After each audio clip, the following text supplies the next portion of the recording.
It's a concerning situation, and I know people will see those scenes and want something to be done, more to be done.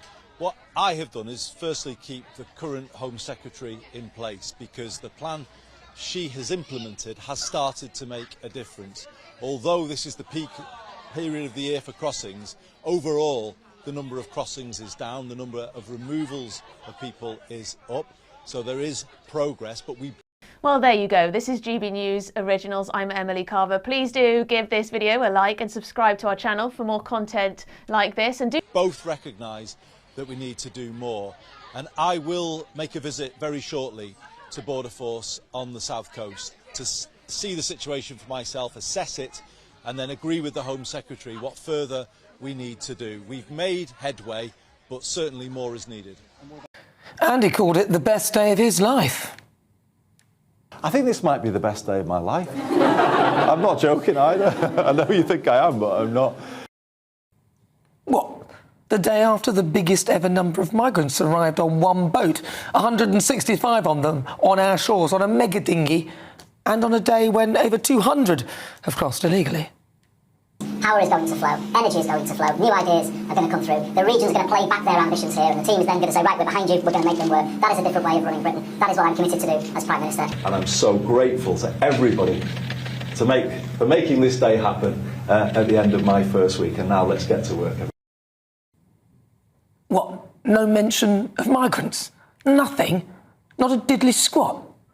In fact, since Andy took over, whilst his party may brag that the crossings are down some 40%, this week close to 900 small boat migrants have made it to the UK via dinghy in Andy Burnham's first week on Downing Street. And breaking today, GB News can confirm hundreds more are arriving. That is today, the fourth day of illegal crossings, as migrants take advantage of a run of good days. So more burden on the taxpayer. We also have learned that Iran are infiltrating our open border, so offering crossings in exchange for favours. Iran has been caught sending suspected operatives across the channel into the UK, the Telegraph revealed this morning. Individuals with links to Tehran's intelligence agencies are understood to have been intercepted by UK authorities whilst attempting to enter Britain on small boats. Luckily for Andy, winds will pick up again this afternoon and are likely to prevent any more crossings until the middle of next week. So I'm installing the BMMC Burnham Migrant Mention Clock. Let's see how long it takes Andy to mention the small boat crisis, because to me, he doesn't seem that interested. The Prime Minister, Andy Burnham, has been urged to boost control of Britain's borders after 60,000 migrants stormed the Spanish enclave of Ceuta from Mexico. Now, this comes as Italy suspends the EU's border-free Schengen arrangements with Spain in response to the mass influx of migrants. Well, let's go to GB News reporter Doogie Beattie, who's there in Ceuta right now. Doogie, you're looking mighty fine. The glasses look good. Talk to me. What's been going on? I hear apparently all these people have gone back, but is that right? What's going on?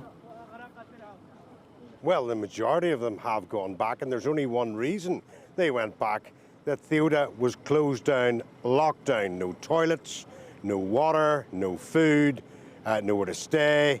So the people that had... We are witnessing apocalyptic scenes in Spain.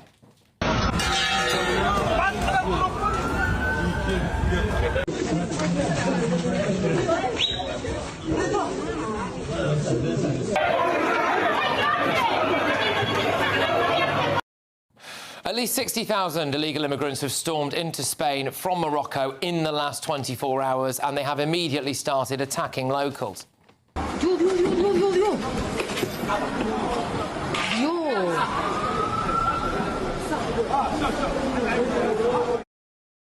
One poor Spanish woman who lives in Ceuta said that she was absolutely terrified. We are, as a neighbour of Ceuta, you can already see that security is conspicuous by its absence. We feel helpless. We feel totally abandoned.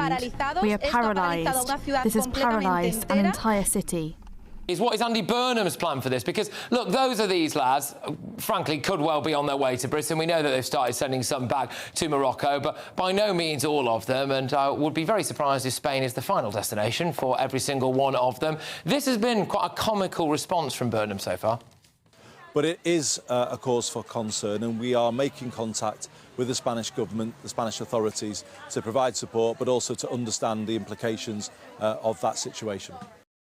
Yeah, what's he going to do? Send the Navy there? It'll be there in a month, and we'll just see how we go, I suppose. He's going to provide support for Spain, is he? Is he aware that we are being invaded as well? This week, the French have provided air, land and sea support to illegals breaking into Britain. They also opened fire near a democratically elected member of the shadow cabinet, which we seem to have forgotten all about. Who needs enemies with allies like that, eh? And this is a big warning for Andy Burnham.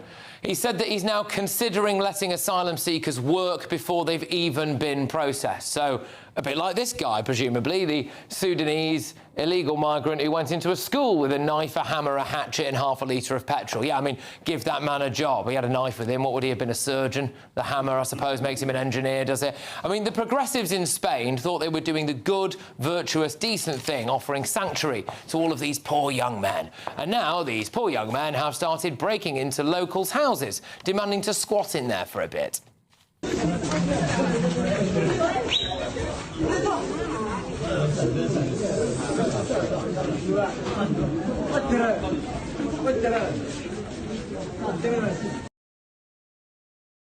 Yeah, wouldn't have liked to have owned that property. So what are you going to do, Andy? Because Gibraltar, which is very much British, is just about 14 miles away from the coast of Morocco. So actually, they don't have to get all the way across continental Europe to break into Britain, do they? And tonight, I can exclusively reveal that these human traffickers are having an absolute field day in France at the moment. We contacted a known people smuggler who is advertising on TikTok.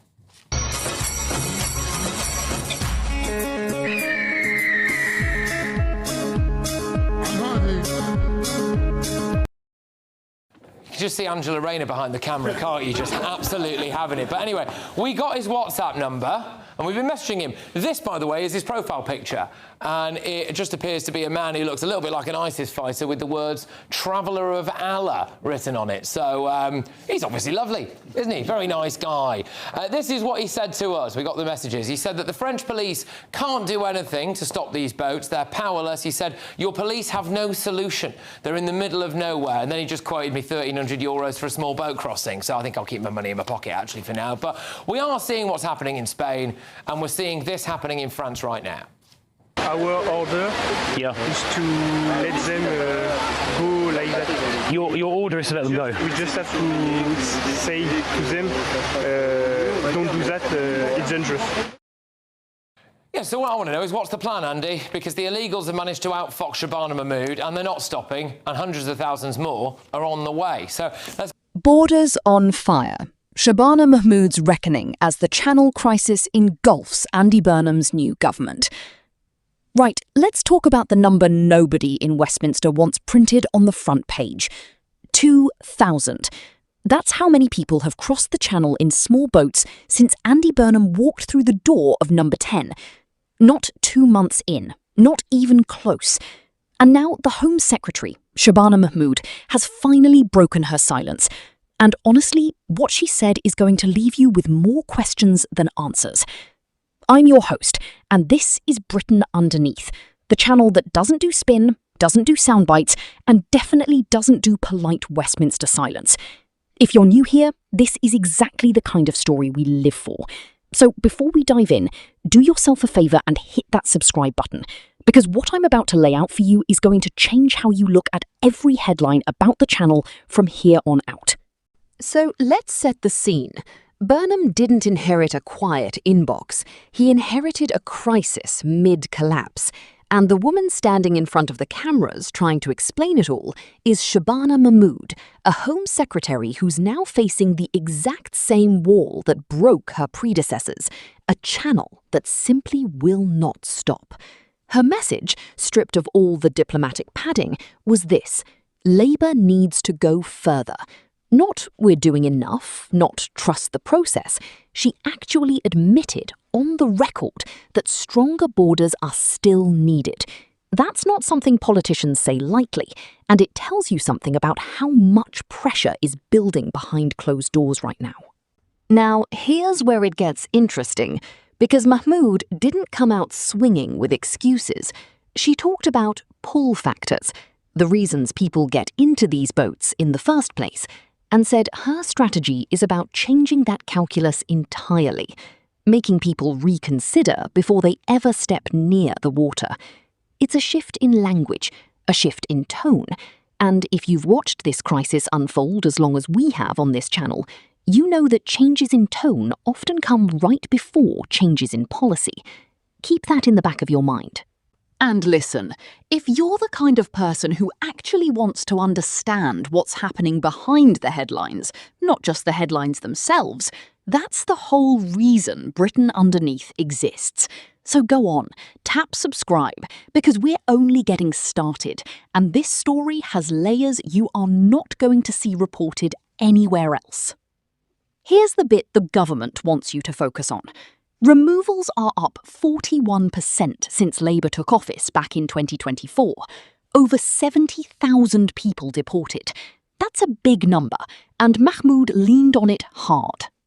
But then, and this is the part that should stop you in your tracks, she said something that felt almost like a confession.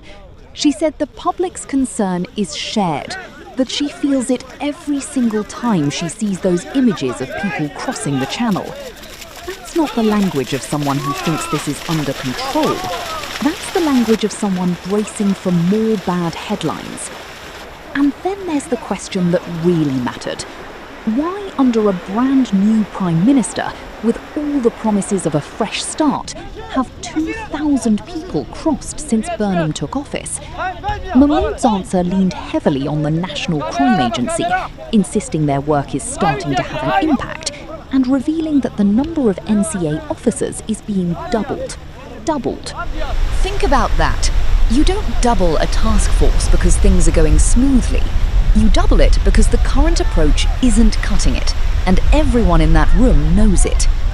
There's also a darker thread running through all of this, one that doesn't get nearly enough attention. The deaths. 4 migrants lost their lives crossing the channel in just the past few days alone, and Mahmoud herself admitted something chilling, that these deaths have become normalised. Think about what that actually means. A tragedy repeating so often that it stops making headlines the way it should. That's not a policy failure anymore. That's a moral one. And it's happening on this government's watch, weeks into its term. Now, the people actually working the front line paint an even bleaker picture. Officials from the National Crime Agency describe the smuggling networks operating out of northern France as operating with absolutely no rules whatsoever, treating the people in their care as nothing more than cargo to be exploited for profit.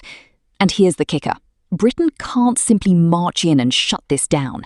It requires international cooperation, coordinating with French authorities, working across borders, because the enemy here isn't confined to one coastline. Are the smugglers getting smarter? According to the officials on the ground, no, they're getting desperate. Desperate is a dangerous word in this context, because desperate people cut corners, take bigger risks, and put more lives on those boats than the boats were ever built to carry. If you're starting to feel the weight of this story, good. That means you're paying attention, and that's exactly why this channel exists.